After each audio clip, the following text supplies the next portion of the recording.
谢谢你，老婆。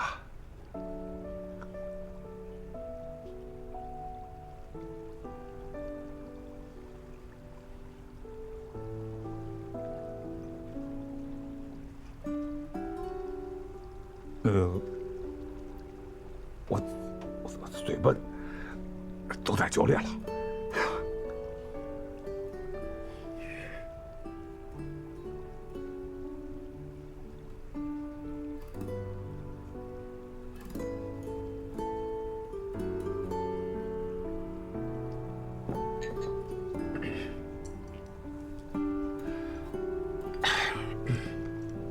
吃吧，哎，吃吧。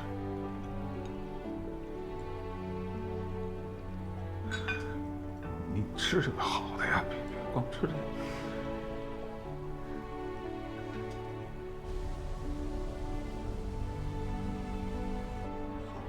行，明白了。恭喜大家，验收成功了。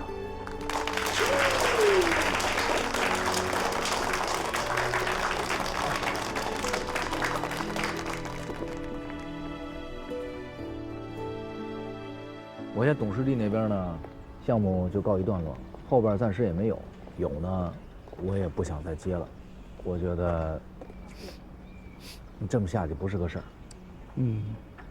你想好了呗？想好了。咱俩之前老是光说不练啊，这回咱真的得逼着自己，得确定一个什么东西。那真要做了，你得明白这意味着什么啊？开工没有回头箭嘛，大不了就这些年我白干呗。我呢，诉求非常简单，我就是想合理的调配时间，能够多拿出一些时间来陪我儿子。啊，你创业，还想合理拿出时间多陪儿子，想什么呢？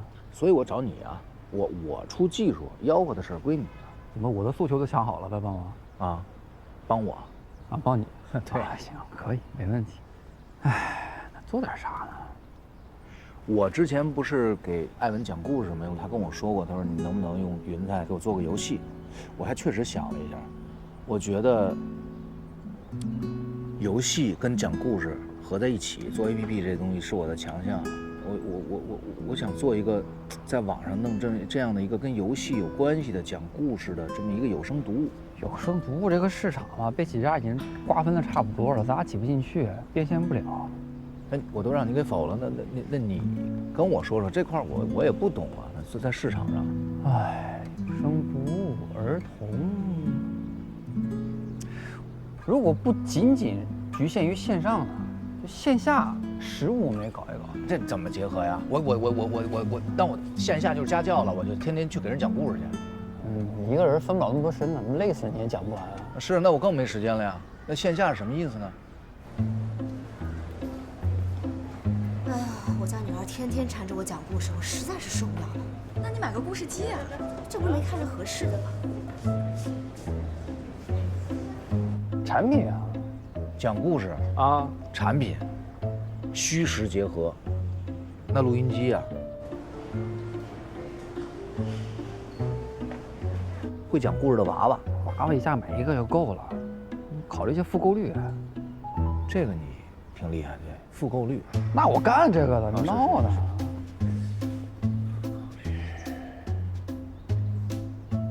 那现在咱们确定就是儿童食物，对，产品对吧？然后和有声故事结合。对。那咱们得做一个市场调研。先生，我们这儿不欢迎做市场调研啊。我们没有调研。你这本上写了什么？日记啊。要不我叫保安过来看看你日记。我帮你去叫。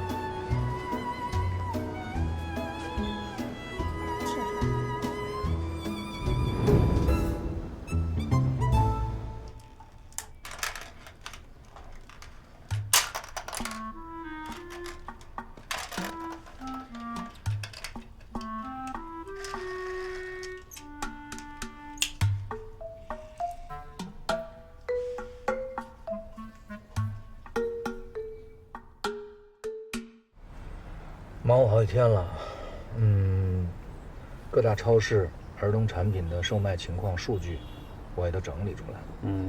发现呢，除了纸尿裤，还有尿不湿，这些卖的最好的就是儿童零食。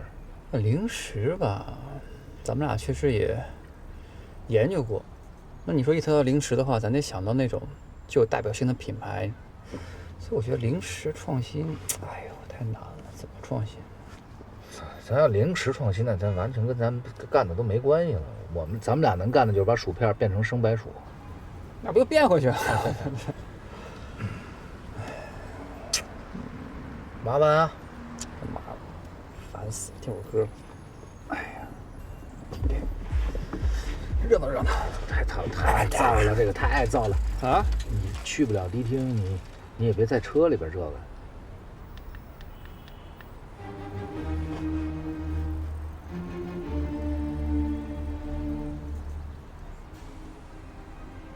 不，你这个和我有什么区别吗？区别大了，完全是两个范儿啊！这多高雅呀！我这2天跟这首歌特别有缘分。我搬进新家，随机播放的，就是命运。但贝多芬这个精神确实在鼓舞着我。耳朵聋了，继续在创作。他说他要掐住命运的咽喉，不向命运低头，所以我才想到创业。那你呀是没了他的命，还得了他的病，对吧？你知道那个时候他耳朵聋了怎么创作吗？拿根小木棍儿，一头含在嘴里，一头怼在钢琴上，靠鼓膜传导，然后听这个音乐，判断自己的创作。就把棍儿含嘴里放钢琴上。古人都很聪明的。这也行。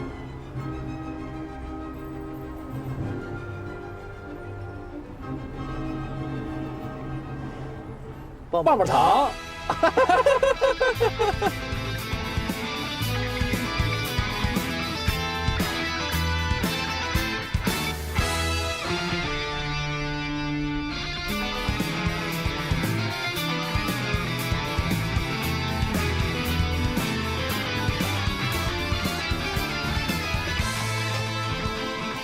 妈妈，拜拜，再见。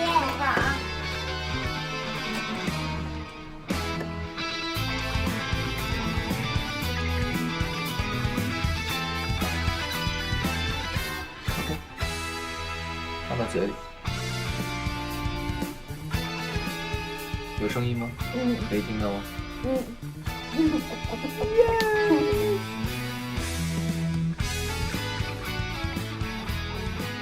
张嘴。能电死我吗？不会，漏电最多是口齿不清。不会电死我。自从艾伦跟我说他想随时随地听到我讲的故事，我就琢磨着做个有声载体。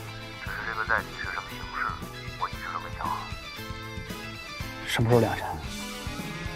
很快，但是后续的东西得交给你。我现在马上就去办。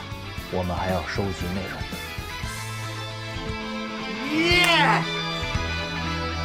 干！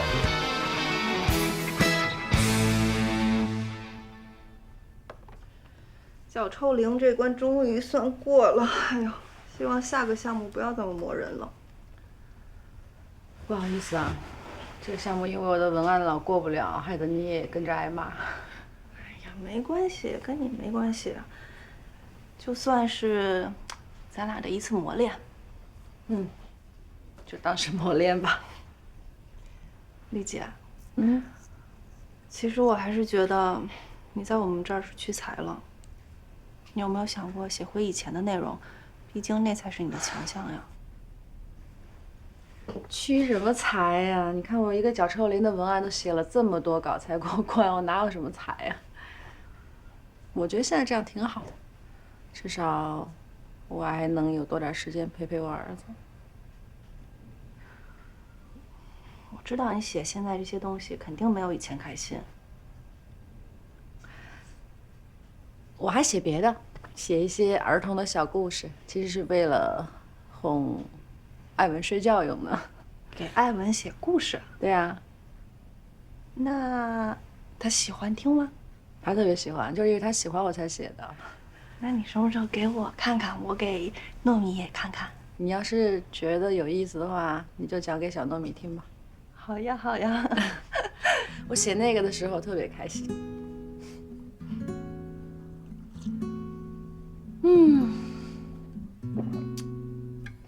要开始下一轮干活了，来吧，来吧。先从哪个开始？你选一个。故事也给你讲完了，你睁着个大眼睛不睡，你想干什么你？我在思考一个很难的问题。哦，是吗？什么很难的问题？说出来给妈妈听听。什么是创业啊，妈妈？创业？嗯，你怎么突然想起来问这个？之前你有一段很忙的时间，我问爸爸你在做什么，他说你和孟非阿姨在创业。什么是创业？你知道上班是什么意思吗？知道。创业呢，就是上班的一种。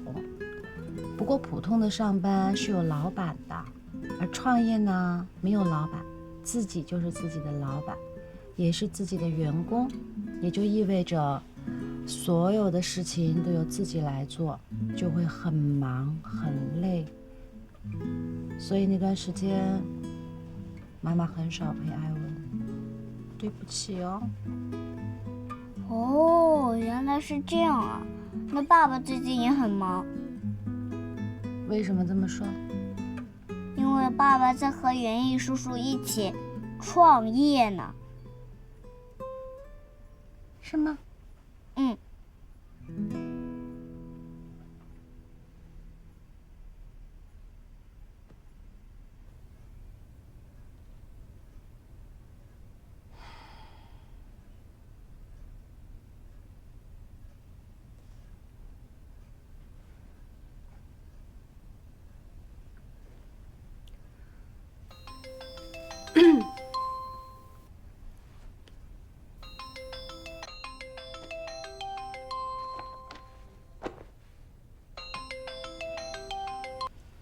喂，喂，你在忙吗？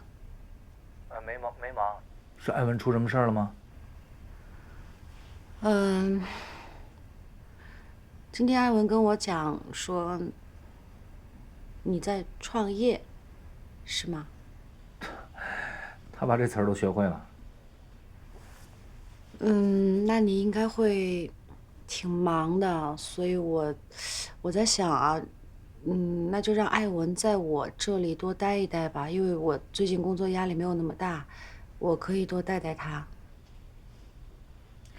你是想艾文了吗？你想让艾文多陪陪你吗？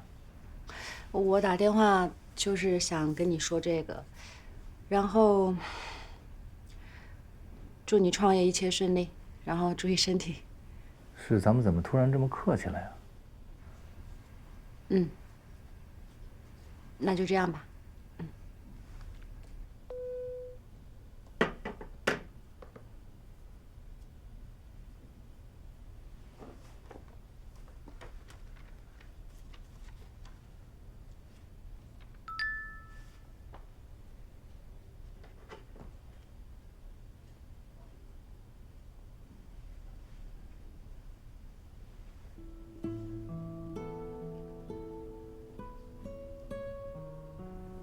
这些钱我和儿子暂时都用不上，希望多少能帮上一些忙。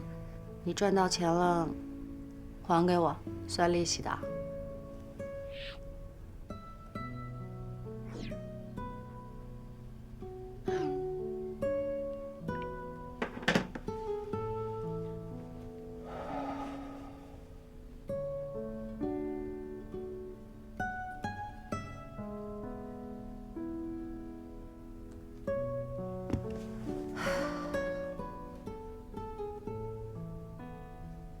这一开始是谁那么坚定的说自己是不婚主义呀？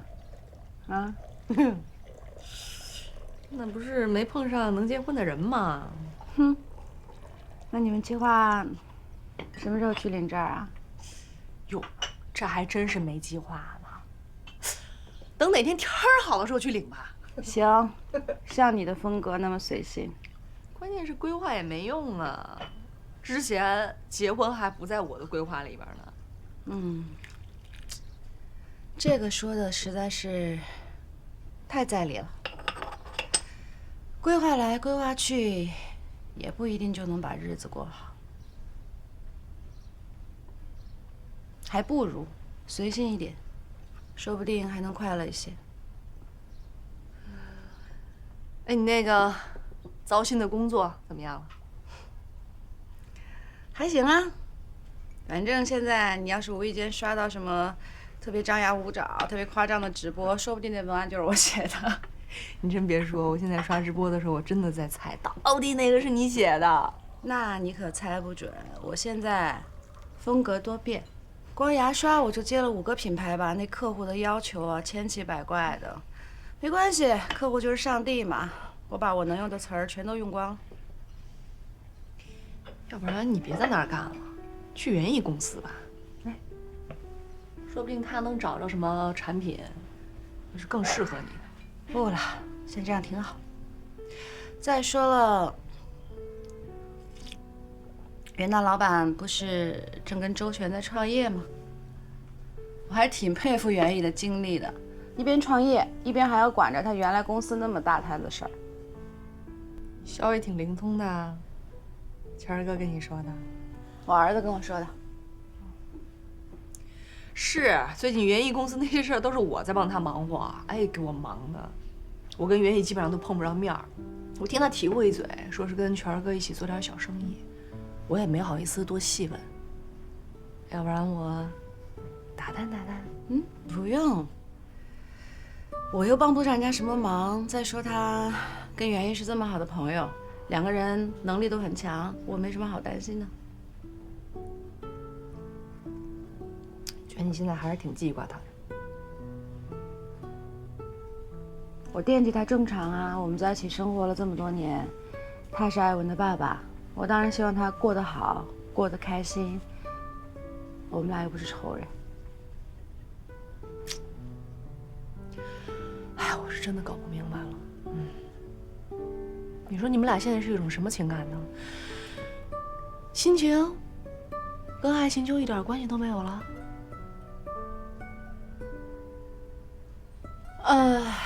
在长久的婚姻中呢，这2个词是没有办法分开论的。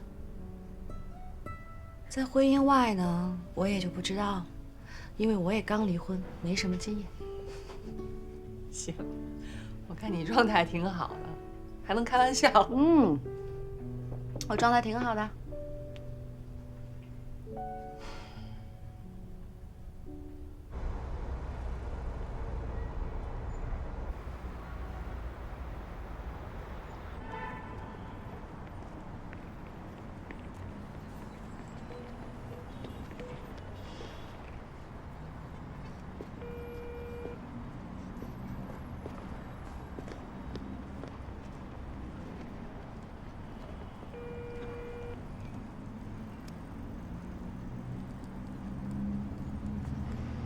哎呦我天，吓死我！以为跑了呢，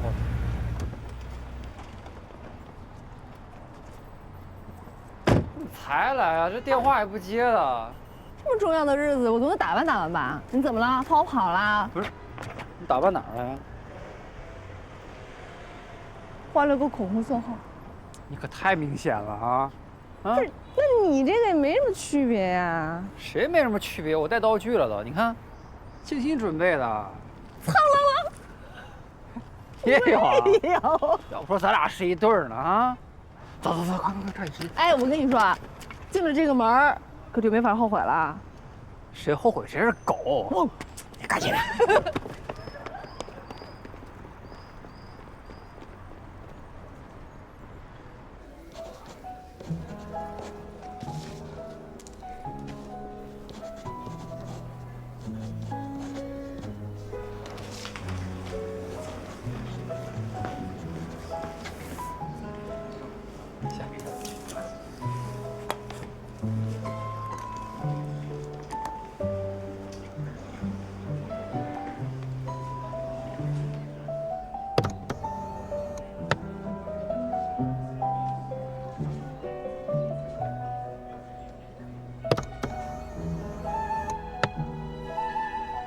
谢你们啊，祝你们百年好合。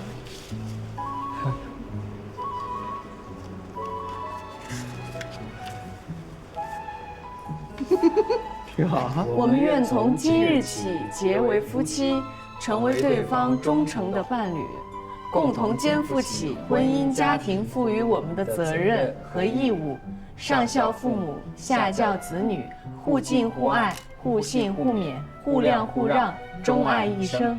今后无论是贫穷还是富有，健康还是疾病，我们都将风雨同舟，同甘共苦，相濡以沫。我们要坚守今天的誓言，我们一定能坚守今天的誓言。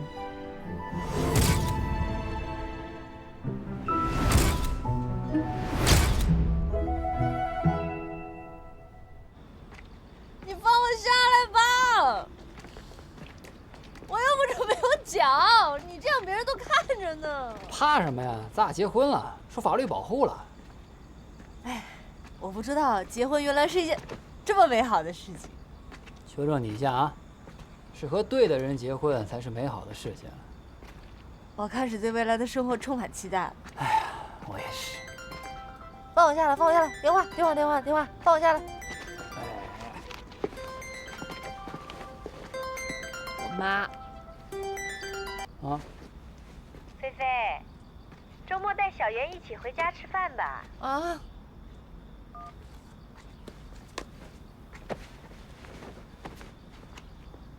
怎么了？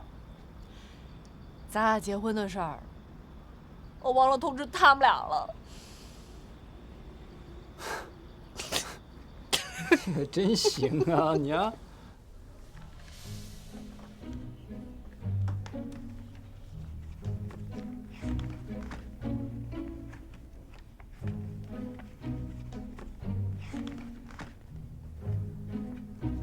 你们就把证领了？不是你不是跟我说你还没想好吗？你怎么这么快就把证领了？你们又搞什么鬼？过家家玩呢？妈妈，这个是我们经过深思熟虑的。不是你上次你也跟我说你是经过深思熟虑的，只谈恋爱不结婚。不是你哪句话是真的？人的想法是会变的。我以前是有点幼稚，但是我现在成长了。你们简直是胡闹！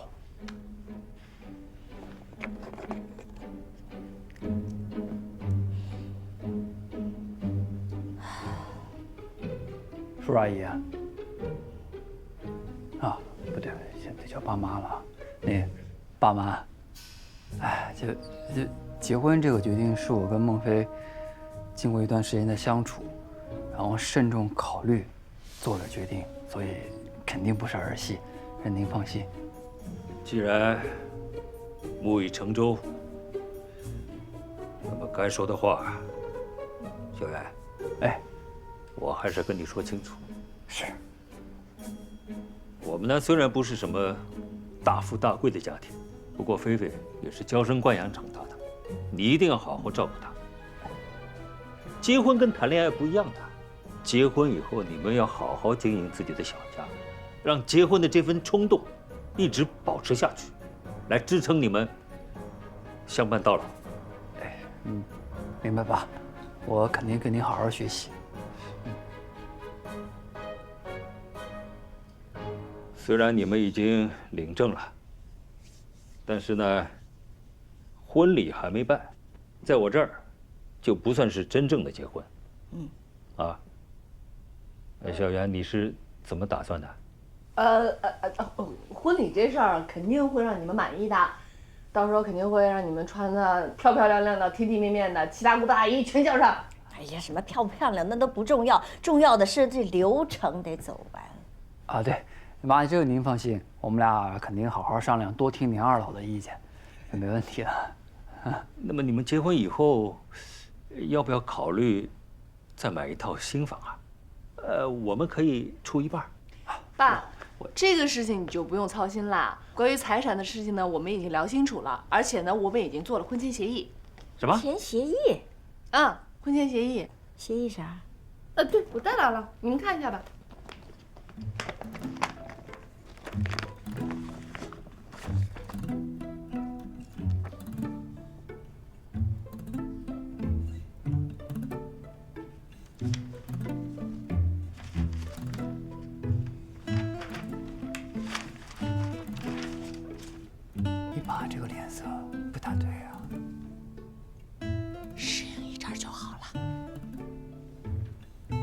吧？没事。不，你小妍，这是你让签的？不是，这个协议是我拿主意要写的，不是因为对对方不信任，而是就是因为我们经过深思熟虑了，我们才要做这样的一个婚前协议的。我们在结婚之前，把我们所有的事情开诚布公地讲得清清楚楚，包括我们有的财产，这样我们才可以在结婚之后给予对方最想要的东西，明白了吗？啊，是，你说这些我能理解，可我还是想不明白，这婚姻这本来就是两家并一家，是吧？你现在你这条条框框你分这么清楚，那跟各过各有什么区别啊？妈妈，这个婚前协议它不等同于 AA 制，那是什么意思啊？没结婚的就想着离婚，日子还没过就互相算计，这么不信任，还结什么婚啊？爸爸，就是因为我们把之前，爸妈是这样的，我和孟非呢之所以签这份协议，其实就是为了好好过日子。您二老可能不是很清楚。我爸妈的关系呢，有点复杂，所以这也导致我对婚姻一直都是持怀疑态度的。但直到我遇到孟非，他独特又认真，他立的这些条条框框给了我非常多的安全感。那您说，婚姻的本质不就是一种契约吗？比起那些虚的冒泡的甜言蜜语，其实我更喜欢孟非的直接和认真。而且这些条条框框其实并不是说撇清关系，绝对不是的，它是认真设计的，对于我和孟非一种特别的存在。在这儿呢，我也跟您二老保证，我一定好好的疼孟非，请您二老放心。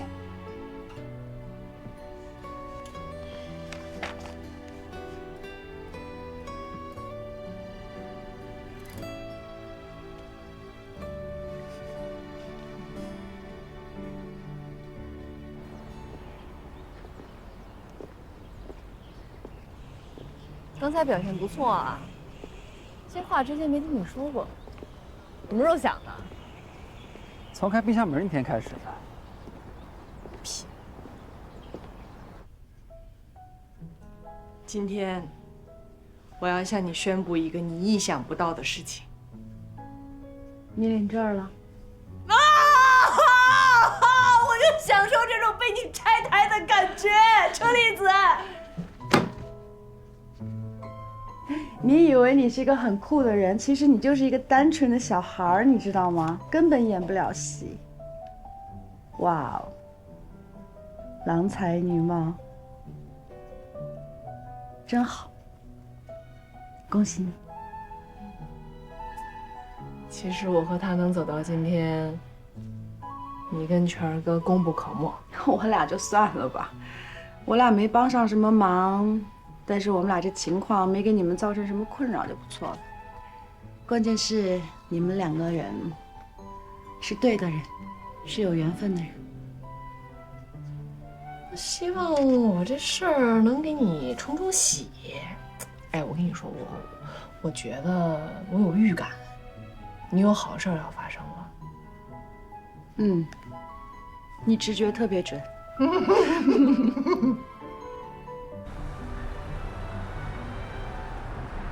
现在技术上呢，还要解决一些小问题，就是时间的问题。这个最多只能扛20分钟，我希望它是在40分钟左右。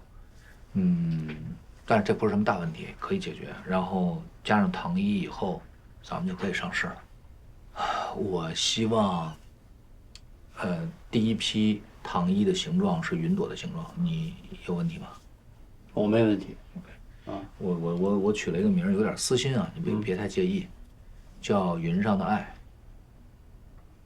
那么矫情啊！不是，它不是爱情的爱，是艾文的爱。艾文的爱，我跟你说为什么啊？原来艾文尿床的时候特别自卑，然后呢，我就拿云彩给他讲故事。他跟我说爸爸，如果有一天你能够用云彩给我做一个游戏，你就是世界的天才。我说我只想做你的天才。现在呢，就算是完成了我的一个诺言，也算是给我儿子的一份礼物。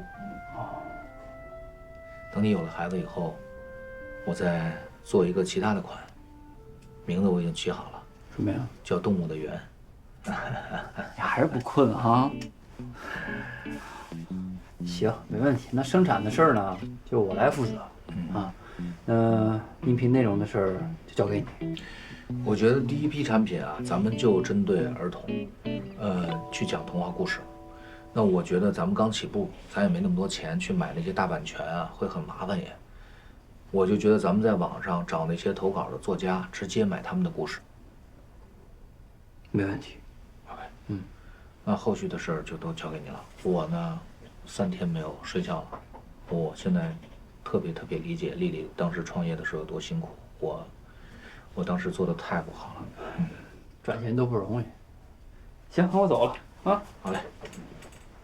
待会儿联系啊。OK。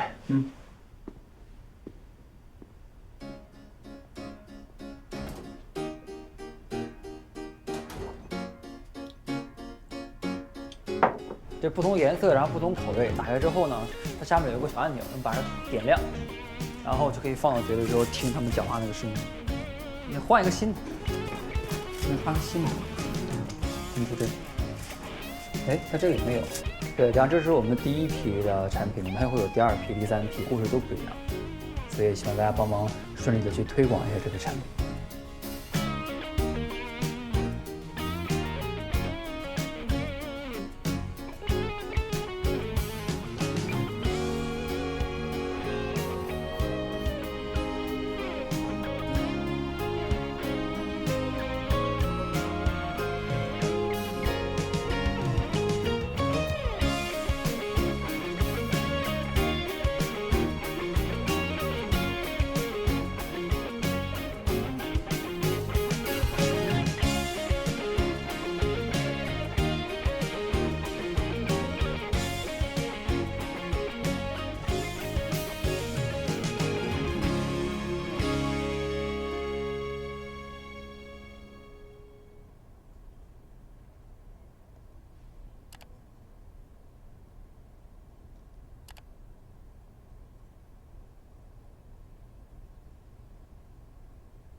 爸爸，你知道吗？妈妈可厉害了，每天都给我编一个小故事。那写什么了？你能记住吗？从前有一个小兔子，它生活的无忧无虑，它有一个温暖的窝，还有一片大草地，它在那里追着月亮跑。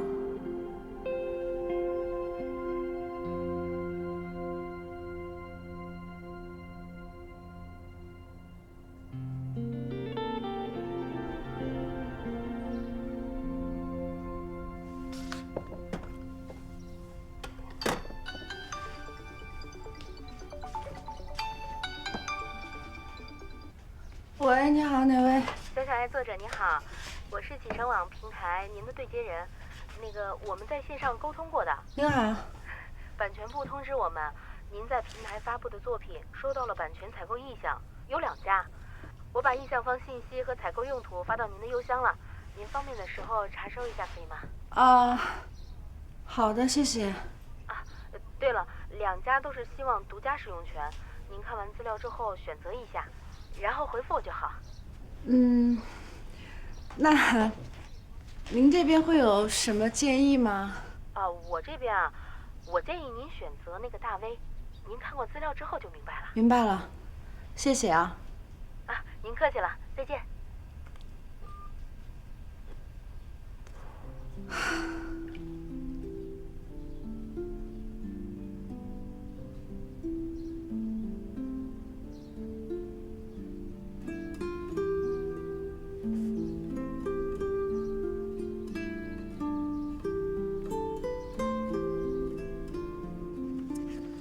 这个香薰品牌的大致情况就是这样，我觉得这个对于你来说应该挺轻松的。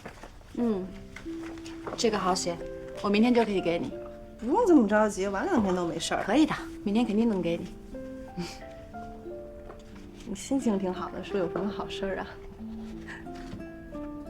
你还记得我之前跟你说，我为了哄艾文睡觉，给他写小故事吗？后来我把那些故事投到了网站上，这2天有人联系我，说有2个平台想要采购我的版权。真的？嗯。不过也正常，我给糯米讲的时候，他也很喜欢。哪2个平台啊？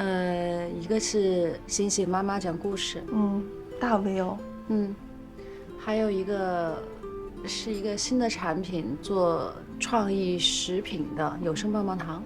有声棒棒糖，没听说过。那这2个选的话，肯定选大 V 啊。我已经选了那个有声棒棒糖。为什么？你不觉得把儿童故事和糖果结合在一起是一件特别浪漫的事儿吗？更主要的是因为它的名字叫云上的爱，爱文的爱，我觉得很有缘分哎，所以我就选它了。你还是以前的那个车厘子，是那个在直播间会卖月亮与6便士的人。狗改不了吃屎。是，那你这样我特别开心。我也挺开心的，真的挺开心的。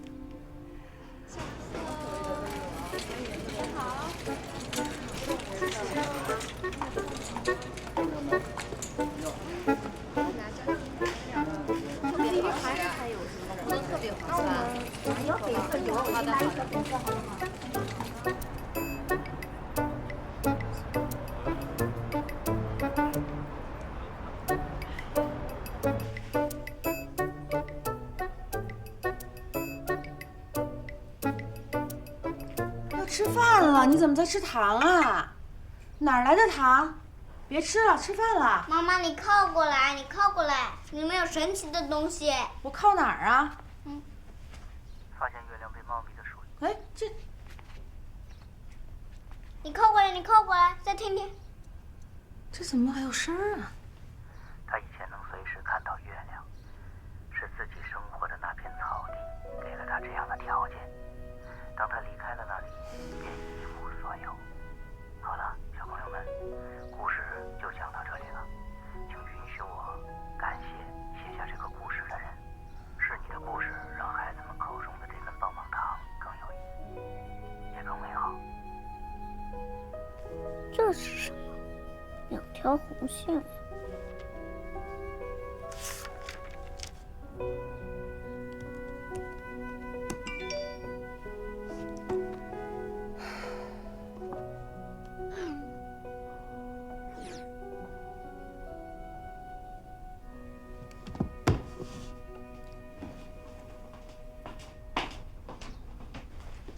艾文，准备走了，爸爸到了。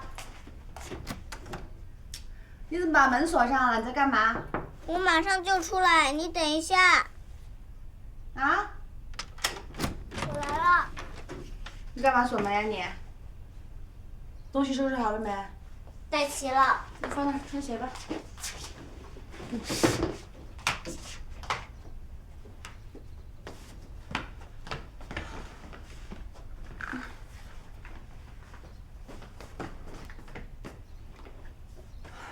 好了吗？来，外套穿上。走吧。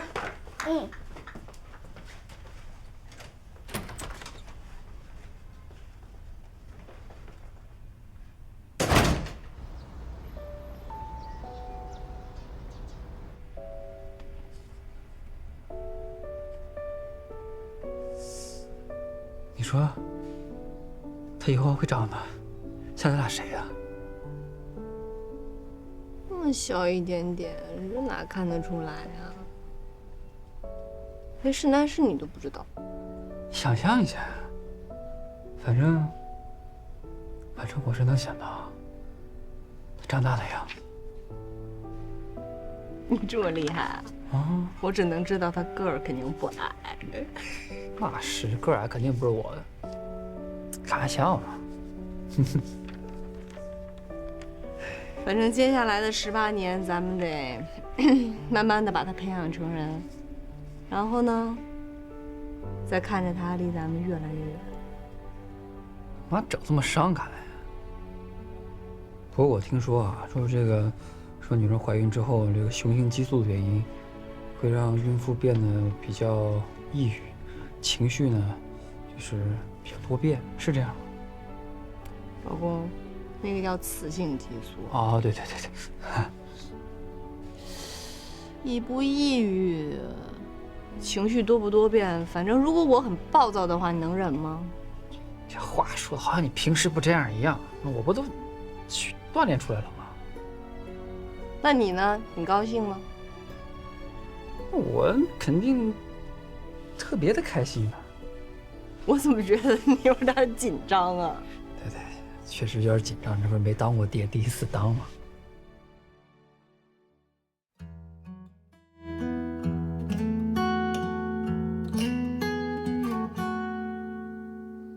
很多年，两个人在一起，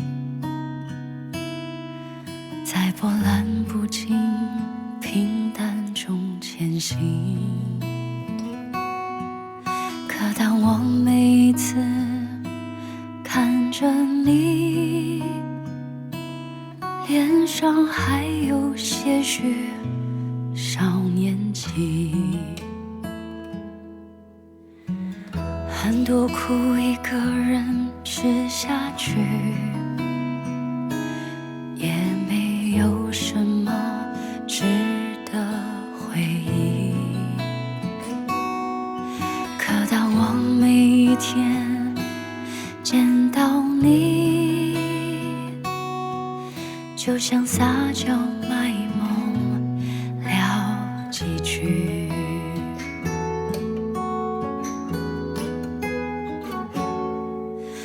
四季三餐，两人聊聊天，每个季节都有不同的贪恋。落日余晖过眼，月色星光照无眠，始终有一个人在手边。香甜辣苦涩般娇艳，每一种味道有独特的悬念。榴莲桂花尝遍，百种滋味在心间，正好